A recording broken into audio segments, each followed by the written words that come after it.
हिंदी की बिंदी चैनल में आप सभी का स्वागत है। तो दोस्तों, आज के इस वीडियो में जो भी अभ्यर्थी बिहार एस्टेट की परीक्षा देने वाले हैं, तो उन सभी के लिए बहुत ही महत्वपूर्ण टॉपिक, एक संक्षिप्त टॉपिक परीक्षा से पहले मैं लेके आई हूँ। तो देखिए, यहाँ पर आपके सिलेबस के अंदर जितनी भी कहानियाँ दी गई है, तो जैसे कि आप सभी की परीक्षा जो है 14 सितंबर को होने वाली है, तो परीक्षा से पहले कुछ मैं आपको ऐसे टॉपिक्स करा दूंगी ताकि आपको एक रिवीजन हो जाए परीक्षा के लिए, और आपके पास अगर वो चीज़ आपने नहीं पढ़ी है तो वो भी चीज़ आपको इस बारे में पता चल जाएगी।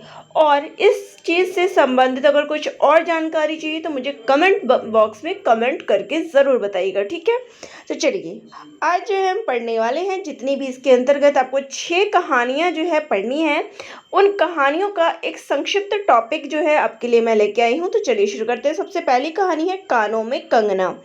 अब इसके लेखक कौन है? तो इसके लेखक हैं राजा राधिका रमन सिंह, और इसका प्रकाशन वर्ष है 1913 ईस्वी। अब ये कौन सी पत्रिका में प्रकाशित हुई थी? तो ये इंदु पत्रिका में प्रकाशित हुई थी। अब बात कर लेते हैं इसके कहानी संग्रह की। तो ये किस कहानी संग्रह में संकलित है? तो ये कुसुमांजलि कहानी संग्रह में संकलित है, और कुसुमांजलि कहानी संग्रह में कुल 6 कहानियां हैं, ठीक है। अब बात कर लेते हैं इसके पात्रों की। इसके कौन कौन से पात्र हैं? तो सबसे पहली पात्र और मुख्य पात्र है किरण, जो कि इस कहानी की नायिका है और योगेश्वर की पुत्री है। अगले पात्र है नरेंद्र, लेखक हैं, किरण के पति हैं और कहानी के मुख्य पात्र हैं, नायक हैं। अगले जो पात्र है वो है योगेश्वर, नरेंद्र के गुरु हैं और किरण के पिता हैं। इसके अलावा एक मुख्य पात्र और आ जाता है इसमें, वो है किन्नरी, जो कि एक नाचने वाली है, जिसके चक्कर में ही नरेंद्र पड़ जाता है। और इसके अलावा एक अन्य पात्र भी हमें देखने को मिलता है, वो है जूही। यहाँ मैंने नहीं लिखा है, लेकिन आप याद रख लीजिएगा कि इसमें एक अन्य पात्र भी है जूही, जो कि नरेंद्र के घर में काम करती रहती है। तो बाई चांस कभी कभार पूछ लेते हैं कि जूही किस कहानी की पात्र है, तो वो याद रखिएगा। चलिए, अब बात करते हैं इस कहानी की विषय वस्तु क्या है। तो ये मैथ शैली में लिखी गई कहानी है। इस कहानी में आपको स्त्री की सामाजिक स्थिति का वर्णन जो है देखने को मिलता है कि स्त्री कितनी विवश है। वो चाह के भी कुछ नहीं कर पाती। उसको पता होता है कि उसके पति का संबंध किसी अन्य से है, लेकिन यहाँ फिर भी वो विवश हो जाती है, और उसकी जो अंतिम निशानी होती है, उसके कान के कंगन, वो भी देने को विवश हो जाती है। तो प्रेम और वासना में क्या अंतर है, वो इस कहानी में दिखाया गया है पत्नी और वैश्या के माध्यम से, कि किस प्रकार से जो ये वैश्या है या किन्नरी है, वो केवल लालसा रखती है, वहीं पे पत्नी केवल पति के लिए ही अंत तक जो है अपने प्राण भी त्याग देती है, उसी के प्रेम में रहती है। चलिए, ये थी हमारी कहानी। हमारी अगली कहानी है उसने कहा था, जिसके लेखक है चंद्रधर शर्मा गुलेरी। इसका प्रकाशन वर्ष है 1915 ईस्वी। अंकों की बात करें तो ये 5 अंकों में विभाजित है। अब इसके पात्रों की बात करें तो इसके कौन कौन से पात्र हैं? तो लहना सिंह कहानी का मुख्य पात्र है, नायक है, जिस पर आधारित ये संपूर्ण कहानी है। इसके अलावा सूबेदार हजारा सिंह, फिर सूबेदारनी होरा, जो कि बचपन में आपने पढ़ा होगा कि 2 बच्चों का जिक्र आता है इस कहानी में। तो ये जो होरा होती है वही एक लड़की होती है, 12 वर्ष की बच्ची का वर्णन है, और लहना सिंह के बचपन का वर्णन है।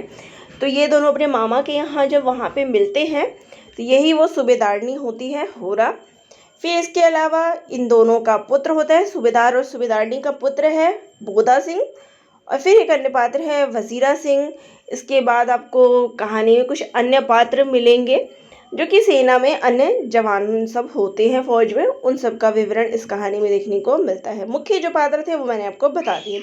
अब बात करते हैं विषय की। तो इसका विषय क्या है?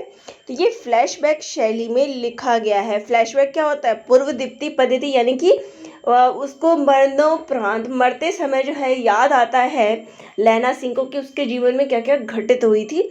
तो फ्लैशबैक शैली में लिखी गई ये कहानी है। इसके अलावा इस कहानी में जो है प्रथम विश्व युद्ध भी दिखाया गया है। तो प्रथम विश्व युद्ध की पृष्ठभूमि पर आधारित है। तो कई बार इन दोनों ही चीज़ों से प्रश्न पूछ लेते हैं कि फ्लैशबैक शैली पर आधारित कौन सी कहानी है या प्रथम विश्व युद्ध की पृष्ठभूमि पर आधारित कौन सी कहानी है। ठीक है, इसके अलावा इस कहानी में देश प्रेम, त्याग, बलिदान, कर्तव्य निष्ठा ये सभी देखने को मिलता है। चलिए हमारी अगली कहानी है कहानी का प्लॉट। ये किसकी कहानी है? तो इसके लेखक हैं शिवपूजन सहाय। शैली की बात करें तो ये आत्मकथात्मक शैली यानी कि ये कहानी भी आपको मैं शैली में देखने को मिलती है। कहानी संग्रह की बात करें तो ये विभूति कहानी संग्रह में लिखी गई है। देखिए ये सब पॉइंट्स आपको कहीं और नहीं मिलेंगे, तो इसको ज़रूर नोट करिएगा। तो ये किस कहानी संग्रह में संकलित है? तो ये शिवपूजन सहाय के विभूति कहानी संग्रह में संकलित है, जिसका प्रकाशन वर्ष है 1926 ईस्वी। ये 1926 ईस्वी जो है विभूति का है। ठीक है, और विभूति के अंतर्गत जो है 16 कहानियाँ संकलित है। ये एक आंचलिक कहानी है। शिवपूजन सहाय जो है आंचलिक उपन्यासकार कहानीकार है, तो उनकी कहानियों में आंचलिकता का वर्णन मिलता है। और इस कहानी को जब आप इस कहानी संग्रह में खोलेंगे तो आप यहाँ उसका प्रकाशन वर्ष देखेंगे 1685 ईस्वी। ठीक है, तो ये हमारा 1600 नहीं होगा, यहाँ थोड़ा शायद मिस्टेक थोड़ा सा हो गया हो, लेकिन नहीं, यहाँ मिस्टेक नहीं है। मैं आपको यहाँ पे मेन भी दिखा दूँगी कि इसकी कहानी संग्रह क्या है। ठीक है, पात्र की बात करें तो ये इसमें आपको एक पात्र कहानीकार मिलेगा, यानी जो ये कहानीकार हैं जिन्होंने मैं शैली में ये कहानी लिखी है कि मेरे पड़ोस में क्या सब हुआ था। ठीक है, फिर है मुंशी जी। फिर मुंशी जी की एक पुत्री होती है भगजुगनी, जो कहानी की नायिका है, और भगजुगनी के ही जीवन पर आधारित ये संपूर्ण कहानी है। उसके दुख भरे जीवन की ये संपूर्ण गाथा है कि किस प्रकार से उसका जीवन दुख भरा बीतता है। जन्म लेते ही माता का जो है माता उसकी ख़त्म हो जाती है। इसके अलावा उसको दुखों में अपना जीवन व्यतीत करना पड़ता है। फिर पैसों की समस्या के कारण उसका विवाह अधेड़ उम्र से कर दिया जाता है और उसका पति जो है वो मर जाता है, और बाद में उसकी शादी जो है उसके ही सौतेले बेटे से उसकी कर दी जाती है। यानी कि संपूर्ण जीवन जो है उसका दुखों में बीतता है। भगजोगनी यानी कि जो थोड़ी बहुत उसके सामने, और मतलब जीवन में तो उसके अंधेरा ही होता है, लेकिन सुंदरता में वो दीपक के समान है। तो उसकी सुंदरता की कोई तुलना नहीं कर सकता, लेकिन फिर भी दुखों भरा उसका संपूर्ण जीवन बीतता है। तो इसी का वर्णन जो है कहानी का प्लॉट में देखने को मिलता है। इसके अलावा दरोगा है जो मुंशी के भाई हैं। जब तक वह जिंदा रहते हैं मुंशी जी खूब आराम से ठाठ बाट से रहते हैं, लेकिन उनके मरते ही दुखों भरा उनका जीवन हो जाता है। विषय की बात करें तो इसमें आपको बेमेल विवाह, दहेज प्रथा, गरीबी, बुरे कर्म का बुरा प्रभाव, ये सभी चीज़ें जो है देखने को मिलती है। ठीक है, अब यहाँ पे मैं आपको एक बार दिखा देती हूँ कि इसका प्रकाशन वर्ष क्या है। तो यहाँ आप देख सकते हैं उनकी कहानी विभूति का ये संकलन है। यहाँ पे आप देख सकते हैं कि 13 नंबर पर ये कहानी का प्लॉट दिया गया है, जिसका प्रकाशन वर्ष यहाँ पे दिया गया है। तो मैंने यहीं से लिखा था आप सभी के लिए।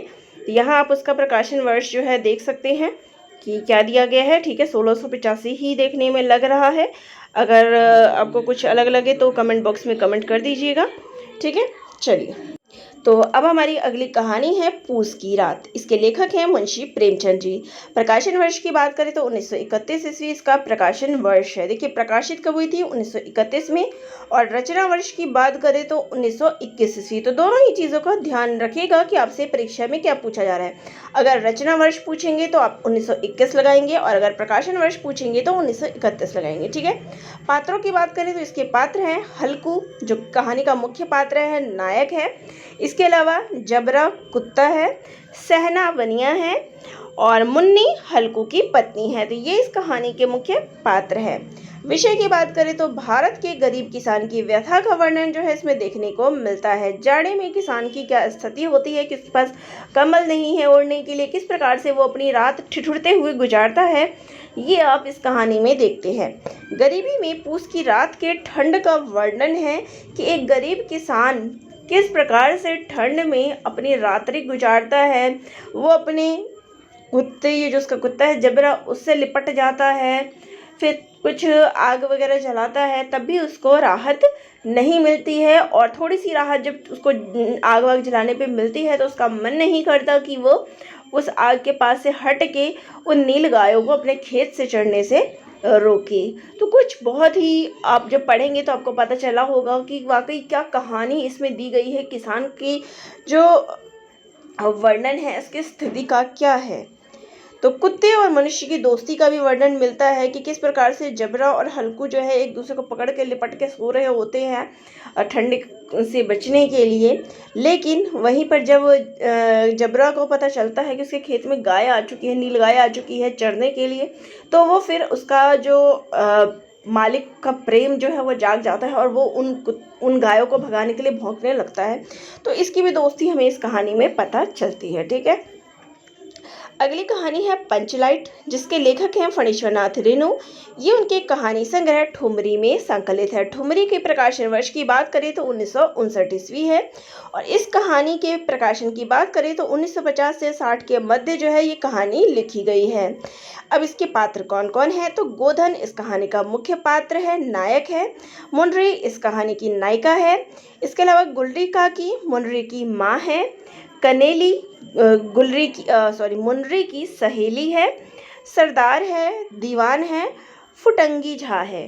तो ये सब इसमें दो टोले दिखाए गए हैं। महतो टोला जिसमें गोधन है, मुनरी है, गुलरी काकी है, ये सारे महतो टोला के हैं। सरदार, दीवान, फुटंगी झा ये सब राजपूत टोले के अंतर्गत आ जाते हैं। तो टोलियों का वर्णन इसमें किया गया है।